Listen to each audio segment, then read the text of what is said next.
દરેક નીતિની સામે કાયદાની રીતે ઊભો રહેતો SSK ન્યૂઝ ચેનલ।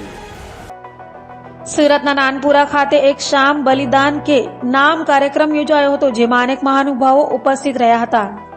સુરતના નાનપુરા ખાતે આવેલ જીવન ભારતી સ્કૂલ ખાતે કોસંબા દ્વારા એક શામ બલિદાન કે નામ પર કાર્યક્રમ યોજાયો હતો।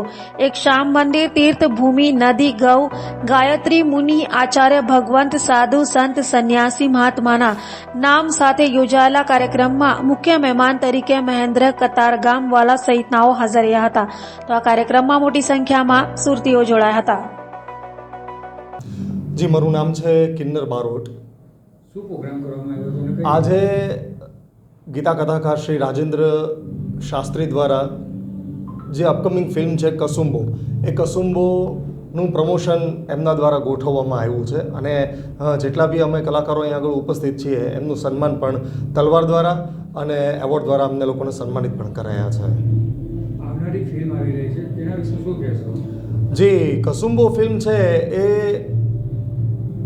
એક એવી જગ્યાની વાત છે, સૌરાષ્ટ્રના પાલીતાણા ગામની અંદર આવેલું જૈન શાશ્વત તીર્થ છે। એ તીર્થની રક્ષા માટે અલાઉદ્દીન ખિલજી 14મી સદીમાં, એટલે કે આજથી 800 વર્ષ પહેલાં જ્યારે એ તીર્થને લૂંટવા માટે પાલીતાણાની અંદર આવ્યો, ત્યારે ત્યાં જ એક વસ્તી, એક કોમ્યુનિટી છે, બારોટ કોમ્યુનિટી।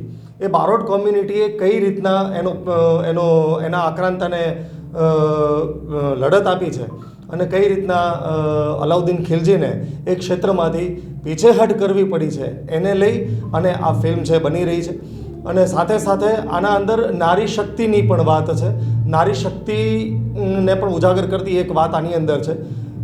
એટલે તમે બસ 16મી ફેબ્રુઆરીએ કસુંબો ફિલ્મ દરેક સિનેમાઘરોની અંદર રિલીઝ થવા જઈ રહી છે, તો એ આપ જોઈ અને નિહાળી શકશો।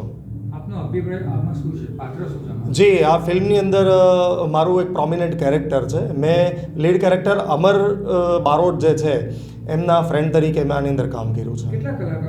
જી, આની અંદર કલાકારો કાસ્ટિંગ તો બહુ મોટું છે, લગભગ 150થી વધારે લીડ કલાકારો છે અને એ ઉપરાંત ટોટલ કાસ્ટિંગ છે એ લગભગ 600-700 જણાનું ટોટલ કાસ્ટિંગ છે।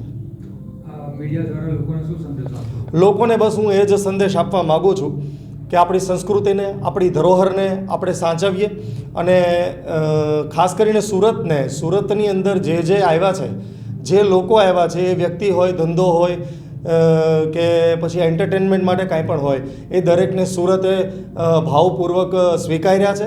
એવી જ રીતના અમારી આજે કસુંબો ફિલ્મ આવે, એ કસુંબો ફિલ્મને પણ સુરતની પબ્લિક છે એ એવી રીતના ઉત્સાહથી સ્વીકારી લેશે અને સાથે સાથે આપણે આપણી સંસ્કૃતિની અને આપણી ધરોહરની આપણે જાળવણી કરીએ, બસ એ લોકોને હું કહેવા માગીશ।